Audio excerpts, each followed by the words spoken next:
It's the truth, man, the future, you know.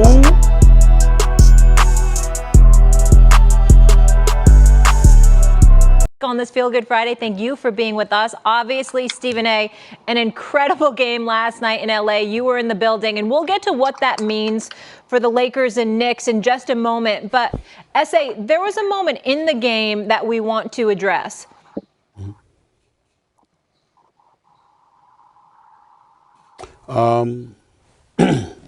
That was Lebron James coming up to me, unexpectedly, I might add, to confront me about making sure that I mind what I say about his son. Can't repeat the words because they ain't suited for FCC airwaves. That's what he was doing. I thought long and hard about this over the last few hours because I had no intentions, Molly, of talking about this at all. Yeah.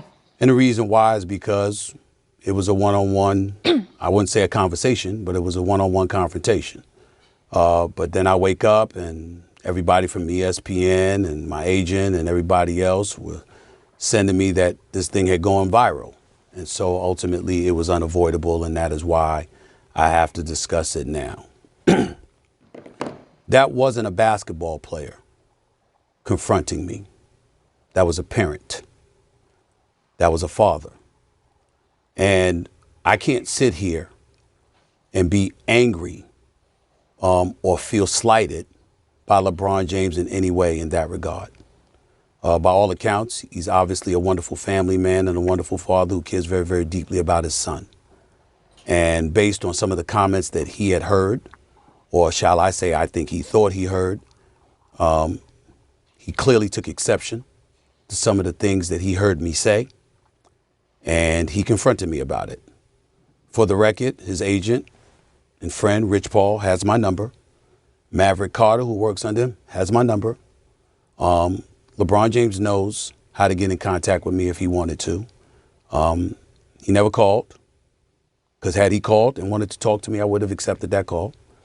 Had he wanted to see me, I would have flown out and I would have seen him and I would have had a conversation man to man. But that is not what he elected to do. Instead, he elected to confront me while I was sitting courtside. Ari Emanuel, the head of William Morris Endeavor, one of the agencies that represents me, along with Larry David, was sitting courtside. I was with them for the game. And he walked right up to me and he said what he had to say. And apparently he feels like I was slighting his son. Now let me tell you what I feel. What I would have said if we were in a different environment, because I was not going to engage in a confrontation at that particular moment in that setting. But if we had had that conversation, I would have said to LeBron James, I never would speak negatively about your son. I was talking about you, meaning you, LeBron James.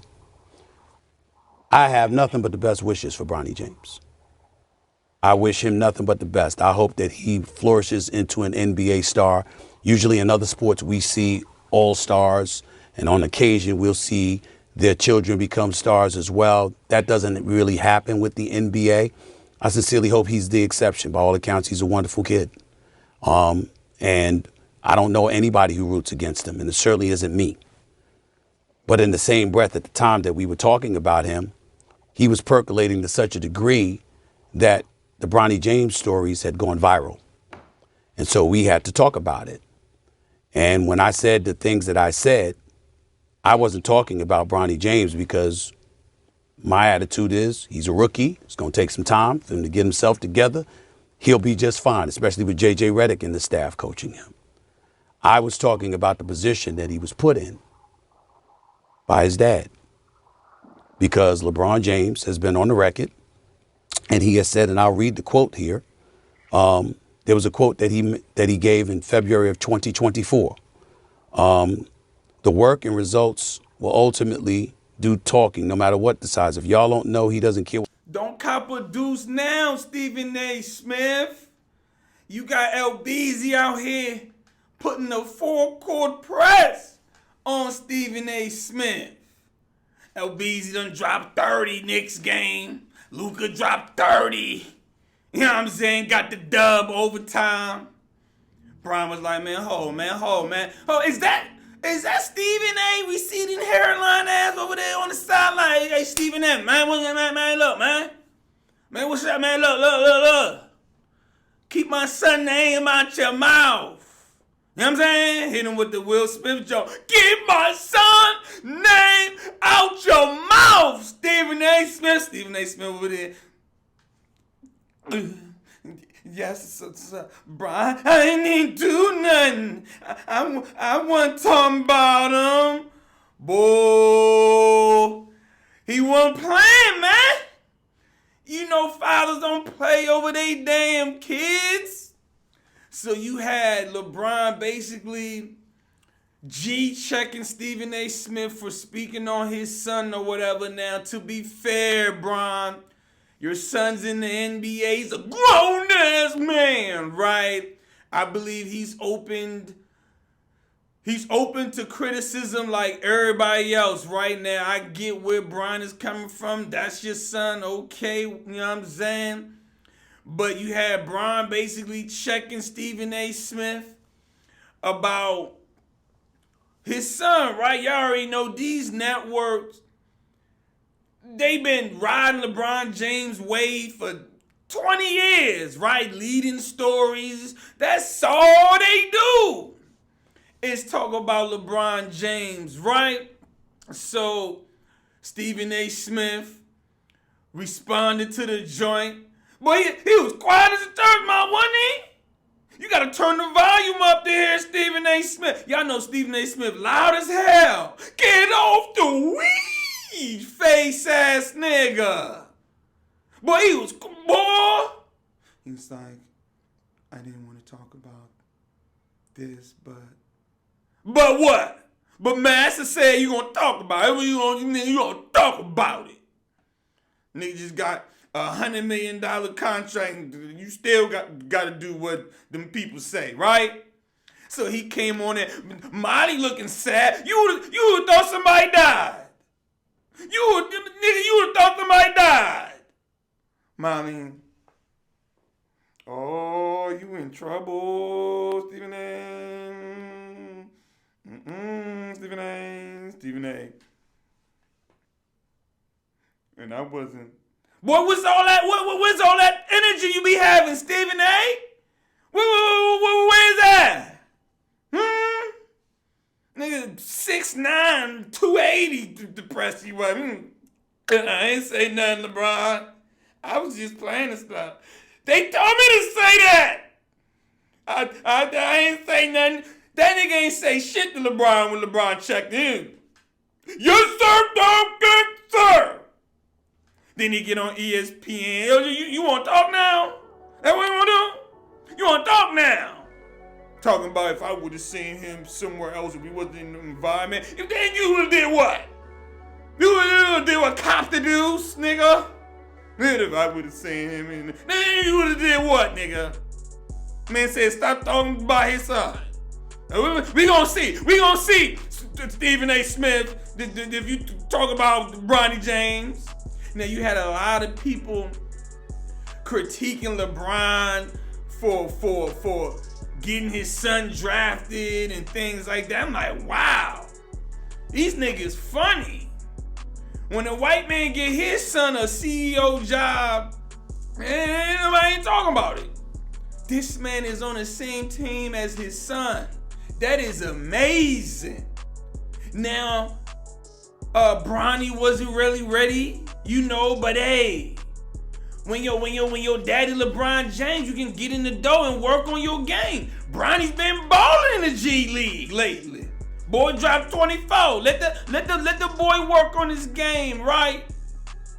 I don't hear nobody saying nothing about Giannis Antetokounmpo's brother.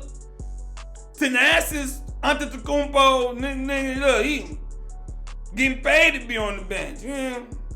That nigga be ready to fight off every foul. You foul Giannis too hard, they gotta hold him, baby.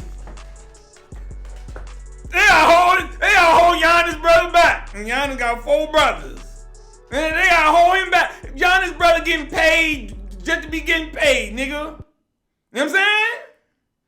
But you had Stephen A. Smith and others critiquing Bronny James. I believe one of the situations was when LeBron was feeling himself, feeling his son. I believe his son wasn't in the league yet. He was like, yeah, my son better than most of the niggas in the league. Woo, woo. That rubbed a lot of people the wrong way. I feel him on that. You're talking about your son's better than niggas in the league now. I get it. You had the media and people like that critiquing LeBron. You know what I'm saying? And I believe Stephen A. Smith was one of those people or whatever. Stephen A. Smith didn't keep the same energy, was quiet as a church mouse. He got checked by the face of the league. That's very embarrassing for somebody like Stephen A. Smith who's arrogant and speaks and talks like, can't nobody tell him nothing. He's that nigga or whatever. I wish Shannon Sharp was on that show when Stephen A. Smith. Boy, I wish Shannon Sharp was on that show. Shannon Sharp was too busy starting drama between Amber Rose and Jocelyn. You know what I'm saying? Shannon, look, I gotta get this drama going on Club Shay. We gonna holler at you, Stephen A. Smith. But you had Stephen A. Smith speaking on how, he get it. LeBron came at him as a father, and he wasn't speaking about Bronny James. He was talking low like this and said he was just speaking about Bron. Whole time while looking like somebody just died or something. I'm like, what's going on? Molly said, I ain't got no comment on them one. You ain't gonna get me to be going back and forth with LeBron. Molly over there. Stephen A. Smith over there. Like somebody just died or something. Nigga, tighten up, nigga. Tighten up, nigga. Tighten up, nigga. You be rah, motherfucking show. Now you gotta speak on a nigga checking you for speaking on his son. And you docile now. Boy, he was docile. You thought LeBron. You ain't see no head movements from Stephen A. You ain't see no nothing like he talking like this. Man, you better stop playing with my son, look, man. Keep my son's name out your mouth, Stephen A. Smith.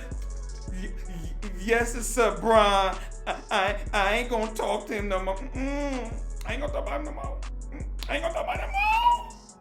Talking about I wasn't gonna speak on it. And then went on to speak on it for a whole bunch of minutes because them folks told you, boy, you went viral getting punked. Went viral getting checked. Look, you gotta make some hair movement. You gotta do some pump faking or something. You know how niggas be pump faking even though they know a nigga can beat them up. Man, whatever, man. Shit. Nigga be like, Mo, man, you better, man, stop playing with me. You all right, shit. Shoot. Man, you better, man, shit. I don't care. Whatever then. You know, a nigga be talking shit, but know not to say too much. Yeah, alright. Nigga be like, man, I'll fuck your ass up, nigga. Yeah, alright, shit. What you say, nigga? What you say? Man, go ahead, Mo. Go ahead with that shit, man. Man, stop playing with me, nigga. I told you about that shit, nigga. One of your motherfucking mouth, nigga. Hell wrong with you? Man. You say what, nigga? I smack you right now, nigga. What's up? Soon as the nigga leave now, he talking about what he would have did. Man, that nigga kept playing with me. I was about to catch that nigga, man. Ooh, man. Oh, that nigga. Man. Man, he coming. Face ass nigga. Boy, you ain't had nothing to say. Oh, that quiet as church mouse. Hey, NBA players are real people, right? They're real people too. You gotta understand, because I hate when people be like, oh, I'm an analyst, I'm doing my job, is not personal, how is it not personal? Anytime you're speaking on somebody, it's personal. An NBA player's basketball career is his personal life, his personal career. Things you say on your sports show could possibly affect his real life, whether it is how people view him, whether it is him coming up for a new contract and every media outlet saying he shouldn't get this contract.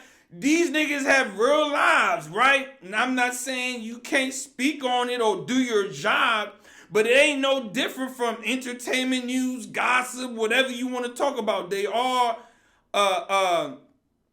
public figures, right? But the thing is, like, niggas who do sports think, oh, it ain't personal. I'm just speaking on basketball. Nigga, it is personal when basketball is that man's job. That's like somebody coming to your job, critiquing you doing your job, and then turn around and saying, this ain't personal. I was just talking about your job. This is how a lot of NBA players look at it, right? Some of them take it as a personal jab at him, right? Even though, like I said, he's doing his job, but your job is to talk about people, and they can take it personally because you're talking about that person. You're talking about a person, but saying it ain't personal. Like, come on now. But you have Bron basically checking Stephen A. Smith, man. You know, that boy Stephen A. Smith was over there stumbling, mumbling, over there looking like somebody done died talking about the situation. Goddamn, I'm out.